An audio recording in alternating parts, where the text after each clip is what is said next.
ಕ್ಷೇತ್ರದಲ್ಲಿ ನಡೆಯಿತು ಮಣ್ಣಿನ ಕಾಳಗ.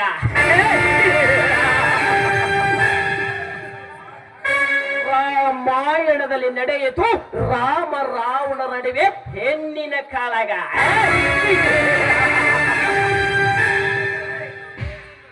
ಈ ಕಲಿಯುಗದಲ್ಲಿ ನನ್ನಿಂದ ನಡೆಯುತ್ತದೆ ಹೆಣ್ಣು ಮಣ್ಣಿನೊಂದಿಗೆ ಅಧಿಕಾರದ ಕಾಳಗ.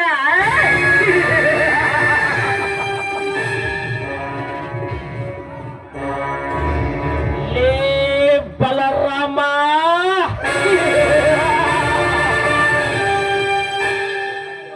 ಈ ಸಿದ್ದನ ಗೌಡ ಹೆಸರು ಕೇಳಿದರೆ ಇಡೀ ಊರಿನೂರೇ ಗಡ ಗಡನ ಎಂದು ನಡಗುತ್ತದೆ. ಖಚಿತ ಈ ಊರ ವಾಲೀಕರನ ಮಗ ನನಗೆ ಎದುರಾಗಿ ಬದುಕುತ್ತಿದ್ದನಂದರೆ ನಾನು ನಿಮ್ಮ ವಂಶ ನಿರ್ವಂಶ ಮಾಡದೇ ಬಿಡಲಾರೆ. ಬೇರಿಲ್ಲದ ಮರದಂತೆ, ನೀರಿಲ್ಲದ ಕೆರೆಯಂತೆ, ತಾಯಿ ಸತ್ತ ಕರುವಿನಂತೆ ನಿಮ್ಮನ್ನು ವಿರಹ ವೇದನಕ್ಕೆ ತಳ್ಳದಿದ್ದರೆ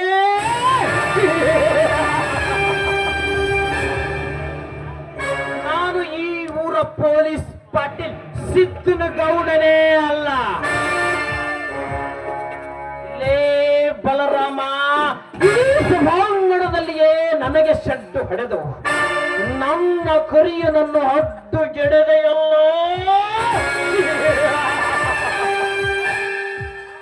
ಆ ನಿನ್ನ ಬಾರಿಸಿದ ತೊಡೆಯನ್ನು ನಾನು ಮುರಿಯದೇ ಹೋದರೆ ನಾನು ಈ ಊರ ಪೊಲೀಸ್ ಪಾಟೀಲ್ ಸಿದ್ದನ ಗೌಡನೇ ಅಲ್ಲ.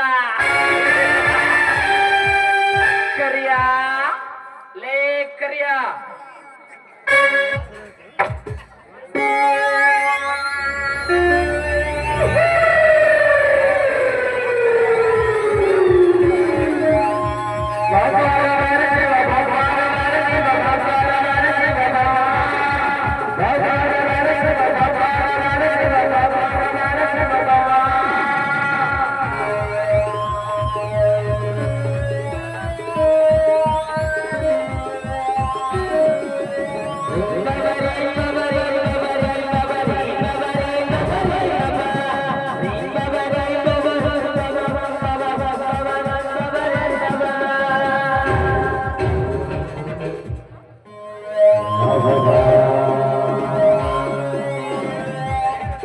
ಅದೇನೆಂದು ಬೇಗ ಹೇಳೋಣ.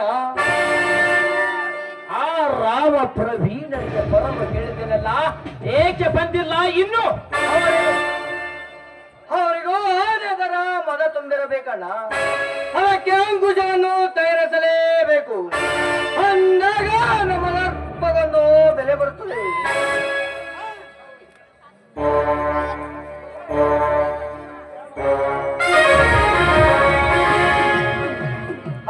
ನಮಸ್ಕಾರ ಸಿದ್ದನಗೌಡರಿಗೆ.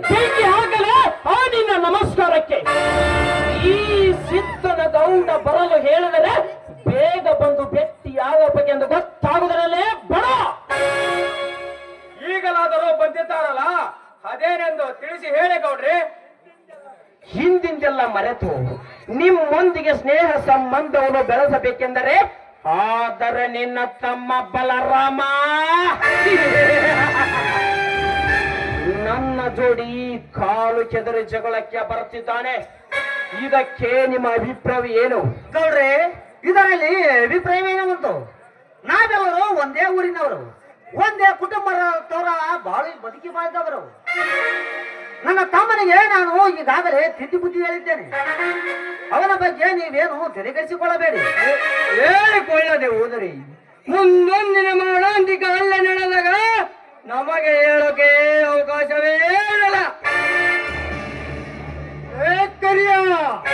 ಸಮರ ನಡೆದಿದ್ದು ಗೌಡ ಮತ್ತು ನಮ್ಮಣ್ಣ ಬಲರಾಮನ ಮಧ್ಯೆ. ಅವರು ಏನು ಬೇಕಾದರೂ ಹೇಳಿ, ನೀ ಭಾಗವಹಿಸಿದ್ರೆ ನಟ್ಟಿಗಿರಲ್ಲ ಅಷ್ಟೇ. ಕರಿಯ ಪ್ರತಿಭಾ, ಇವರು ಬಿಟ್ಟರು, ನಾನು ಬಿಟ್ಟಲ್ಲ, ಇವರ ಸ್ನೇಹಿತರು. ಹೌದಲೇ ಕರಿಯ, ನಾವು ಒಂದೇ ರಕ್ತ ಹಂಚಿಕೊಂಡು ಬಂದ ರೈತ ನಾಯಕನ ಮಕ್ಕಳು. ಏ ಕರಿಯ, ನಾವಿಲ್ಲಿಗೆ ಬಂದಿದ್ದು ಗೌಡರ ಹೇಳಿಕೆ ಏನದು ಕೇಳುವುದಕ್ಕ, ನಿನ್ನ ವಾದ ವಿವಾದ ಕೇಳುವುದಕ್ಕಲ್ಲ. ಏ ಸುಮ್ಮನಿರುವುದೇ ಒಳ್ಳೆಯದು. ಏ ಕರಿಯ, ನೀನು ಸುಮ್ಮನಿರುವುದು ಒಳ್ಳೆಯದು. ಏಕೆಂದರೆ ಇವರೆಲ್ಲ ನಮಗೆ ಬಹಳ ಬೇಕಾದವರು. ಅವನೊಬ್ಬ ನಮಗೆ ವಿರೋಧವಾದರೆ ಏನಂತೆ, ಇವರೆಲ್ಲ ನಮ್ಮ ಜೊತೆಗಿದ್ದರಲ್ಲ ಅಷ್ಟೇ ಸಾಕು. ಹೌದು ಗೌಡ್ರೆ, ನಿಮ್ಮ ಮಾತು ಸತ್ಯವಿದೆ. ನಾವೆಲ್ಲರೂ ನಿಮ್ಮೊಂದಿಗಿದ್ದೇವೆ. ಅದರ ಬಗ್ಗೆ ನೀವೇನು ತಲೆ ಕೆಡಿಸಿಕೊಳ್ಳಬೇಡಿ. ಏನೆಂದು ಹೇಳಿ. ಮುಂದಿನ ವಾರದಲ್ಲಿ ನಡೆಯುವ ಜಿಲ್ಲಾ ಸಹಕಾರಿ ಬ್ಯಾಂಕಿಗೆ ನಾನು ಅಭ್ಯರ್ಥಿ ಇದ್ದೇನೆ. ಎಲ್ಲ ಅಧ್ಯಕ್ಷರಲ್ಲಿ ವಿನಂತಿ ಕೇಳಿದರೆ, ಆದರೆ ನಿನ್ನ ತಮ್ಮ ಬಲರಾಮ ನನ್ನ ಜೋಡಿ ಕಾಲು ಕೆದರೆ ಜಗಳಕ್ಕೆ ಬರ್ತಿದ್ದಾನೆ. ಅವನಿಗೆ ಸರಿಯಾಗಿ ಹೇಳ. ಆಯ್ತು ಗೌಡ್ರೆ, ನನ್ನ ತಮ್ಮನ ವಿಷಯವನ್ನು ನನಗೆ ಬಿಡಿ. ನಾನು ನನ್ನ ತಮ್ಮನಿಗೆ ಹೇಳಿಕೊಳ್ಳುತ್ತೇನೆ. ಅದರ ಬಗ್ಗೆ ನೀವೇನು ತಲೆ ಕೆಡಿಸಿಕೊಳ್ಳಬೇಡಿ. ನೀವೊಬ್ಬರು ಊರಿನ ನಾಯಕರಾಗಿ ಎಲ್ಲರನ್ನು ಸರಿಸಮ ನೋಡುವುದು ನಿಮ್ಮ ಧರ್ಮ. ಅದನ್ನು ಬಿಟ್ಟು ಸಣ್ಣ ಹುಡುಗರಿಗೆ ಮೀಸೆ ತಿರ್ಸ ಮಾಡಿ ಸರಿ ಇರಲ್ಲ ಗೌಡ್ರೆ. ಏ ಬಲರಾಮ, ಇವನು ನನಗೆ ಬುದ್ಧಿ ಹೇಳೋದಕ್ಕೆ ಬರ್ತಾನೆ. ಏನಿದೆ ಇವನ ತಲೆಯಲ್ಲಿ ವಿಚಾರ? ಯಾವ ವಿಚಾರವೂ ಇಲ್ಲ ಗೌಡ್ರಿ. ನಿಮ್ಮ ಕೆಲಸ ನೀವು ಮಾಡಿ. ಇವರೆಲ್ಲ ನಿಮ್ಮ ತಂಟಿಗೆ ಬಾರದಂತೆ ನಾವು ನೋಡಿಕೊಳ್ಳುತ್ತೇವೆ. ಅಷ್ಟು ಮಾಡಿದ್ರೆ ನಿಮ್ಗೂ ಕ್ಷೇಮ, ನಮಗೂ ಕ್ಷೇಮ. ಆಯ್ತು ಗೌಡ್ರೆ, ಅಷ್ಟೇ ಮಾಡುತ್ತೇವೆ. ಗೌಡ್ರೆ, ನಾನು ಹಿರಿಯನಾಗಿ ಸಮಾಧಾನ ತಂದುಕೊಳ್ಳಬಹುದು. ಆದರೆ ನನ್ನ ತಮ್ಮಂದರು ರಕ್ತ ಕುದಿಯುವ ಪೌರುಷರು. ಕುರಿ ಹಾಲಿನಲ್ಲಿ ನೊರೆ ಜಾಸ್ತಿ, ಈ ಕುರುಬನ ಹೃದಯದಲ್ಲಿ ಪ್ರೀತಿ ಜಾಸ್ತಿ. ನೀನು ಭಕ್ತಿಯಿಂದ ಬಂದರೆ ನನ್ನ ತಮ್ಮಂದಿರು ಕನಕದಾಸನಾಗಿ ಹೂವು ಕೊಡ್ತಾರೆ. ನೀನೇನಾದರೂ ಕಾಲಕ್ಕೆ ನಿಂತಿದ್ದೆ ಆದ್ರೆ ನಿನ್ನ ಕಾಲನ್ನೇ ಕತ್ತರಿಸಿ ಹಾಕುತ್ತಾರೆ ನನ್ನ ತಮ್ಮಂದಿರು. ನನ್ನ ತಮ್ಮಂದಿರ ವಿಷಯದಲ್ಲಿ ನೀನು ಬಹಳ ಎಚ್ಚರದಿಂದ ಬರುತ್ತಾನೆ. ಏ ಬಲರಾಮ, ಅದು ಎಷ್ಟು ಗಂಡಸ್ತನವಿದೆ ಎಂದು ನೋಡಿಕೊಳ್ಳುತ್ತದಲೇ ನಿನ್ನ ತಮ್ಮನನ್ನ. ಹೋಗು ಹೋಗು ಬಲರಾಮ, ಹೋಗು. ನಿನಗೆಂದು ಅರ್ಥವಾಗುತ್ತದಲೇ ಈ ಸಿದ್ದನ ಗೌಡನ ಚಮತ್ಕಾರ.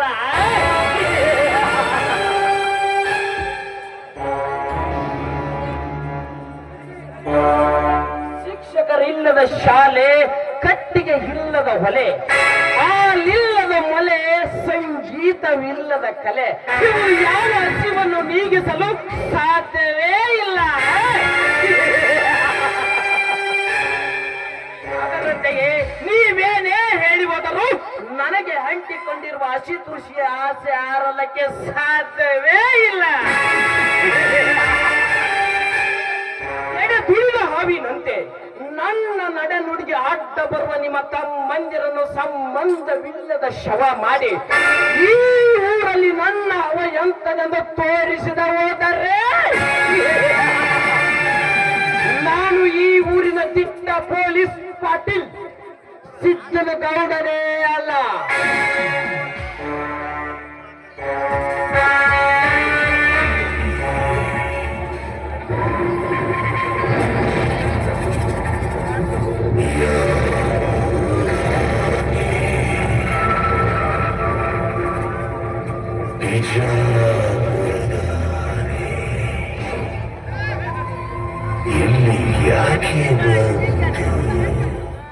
ಸಾಧ್ಯವಿಲ್ಲ ಸೌಕರ, ಸಾಧ್ಯವೇ ಇಲ್ಲ.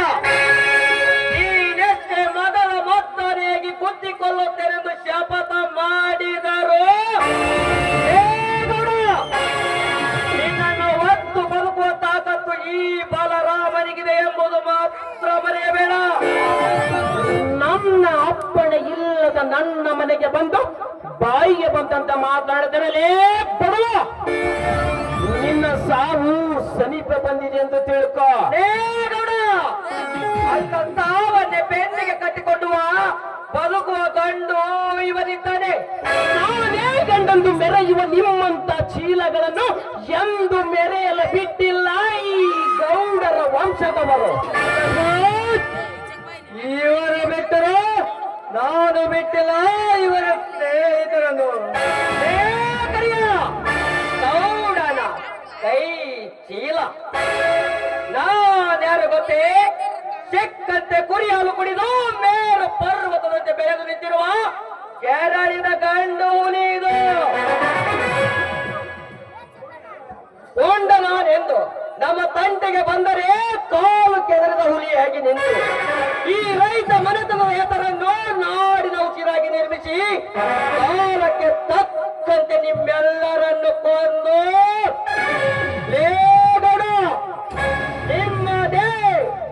ನಿಮ್ಮದೇ ರಕ್ತ ಕುಡಿಯುವ ರೈತ ಮನೆತನದ ಹುಲಿ ಇದು. ನೀನು ಗಂಡತೆ ಆಗಿದ್ದರೆ, ನಿಮ್ಮಪ್ಪನ ರಕ್ತವೇ ರೀತಿದ್ದರೆ ಸಮಯ ಸಮಯ ನೋಡದೆ ತರಬು ನನ್ನ ಬರುತ್ತೇನೆ.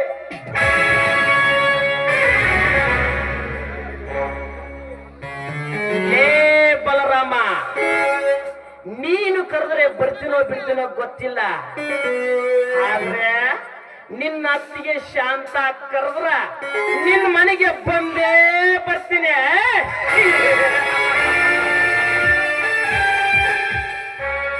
ಜಲ ಸೊಚ್ಚಿನ ಕುನಿ, ನಿನ್ನನ್ನು ರೆಕ್ಕೆ ಬಲಿತ ಹಕ್ಕಿಯಾಗಿ ಹಾರಾಡಲು ಬಿಟ್ಟಿದ್ದೇ ನನ್ನ ತಪ್ಪು. ಲೇ ಕರಿಯ ಕಾಳಿಂಗ ಎಲ್ಲೇ? ಅಲ್ಲಿ ಮಳೆಯಲ್ಲಿ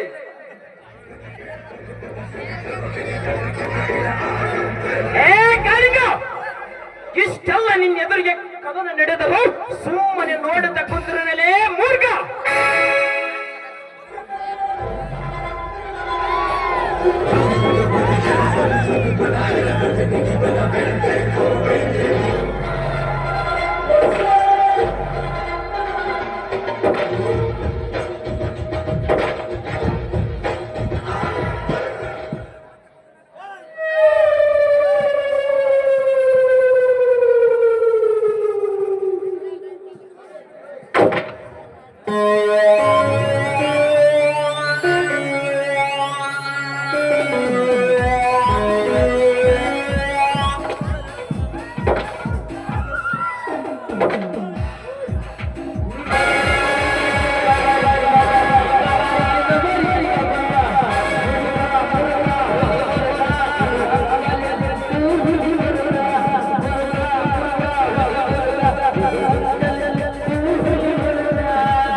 ಸ್ನೇಹಿತ, ಸೇವೆಗೆ ಅವಕಾಶ ಕೊಟ್ಟರೆ ಸಾಮರ್ಥ್ಯಕ್ಕೆ ಅವಕಾಶ ಕೊಟ್ಟಂತೆ. ಈಗ ನಾವು ಸಾಮರ್ಥ್ಯ ಹೆಚ್ಚಿಸಿಕೊಂಡು ಅವರನ್ನು ಯಾವ ಕಡೆಗಾಗಿ ಯಾವ ತರ ಮುಗಿಸಬೇಕೆಂದು ಯೋಚಿಸಬೇಕು. ಹಾಗೆಯೇ ಹುಲಿನನ್ನು ಆರ್ಭಟಿಸಿ ಹೋದರೆ ಅದು ಹುಲಿ ಆಗಬಹುದೇ? ಹಾಗೆಯೇ ಈ ಕರಿಕಾಳಿಂಗ ಒಂದು ಸಲ ಯೋಚನೆ ಮಾಡಿ ಎಡೆ ಎತ್ತಿದರೆ 10,000 ಜನರನ್ನು ಒಂದೇ ಸ್ಥಳಕ್ಕೆ ಕಚ್ಚಿ ಹಾಕಿ ಬಿಡ್ತಾರೆ. ಆಗ ನನ್ನ ವಿಷಜಾಲ ಹೇಗಿದೆ ಎಂದು ಎಲ್ಲರಿಗೂ ತಿಳಿಯುತ್ತದೆ. ಹೇ ಕಾಳಿಂಗ, ನೀನು ಹೀಗಿದ್ದೀಯ ಅಂತ ನನಗೆ ಮೊದಲೇ ಏಕೆ ಹೇಳಲಿಲ್ಲ? ಹೊಗಳ ನಾಯಿ ಕಚ್ಚೋದಿಲ್ಲ, ಕಚ್ಚೋ ನಾಯಿ ಪಗಳೋದಿಲ್ಲ. ಸಂತೋಷ ಕಾಳಿಂಗ, ಸಂತೋಷ. ನಿನ್ನ ಮಾತಿನಲ್ಲಿ ಒಂದು ಅರ್ಥವಿದೆ. ಬ್ರಹ್ಮ ವಿಷ್ಣು ಮಹೇಶ್ವರರಂತೆ ನಾ ಮೂವರ ಜೊತೆಗಿದ್ದರೆ ಈ ಊರಲ್ಲಿ ನಮ್ಮದು ಯಾರು ಏನೂ ಕಿತ್ಕೊಳ್ಳಕ್ಕಾಗಲ್ಲ. ಈ ಸುಟ್ಟಿ ನಮ್ಮ ಮುಟ್ಟೆಲೇ ಇರುತ್ತದೆ. Good point.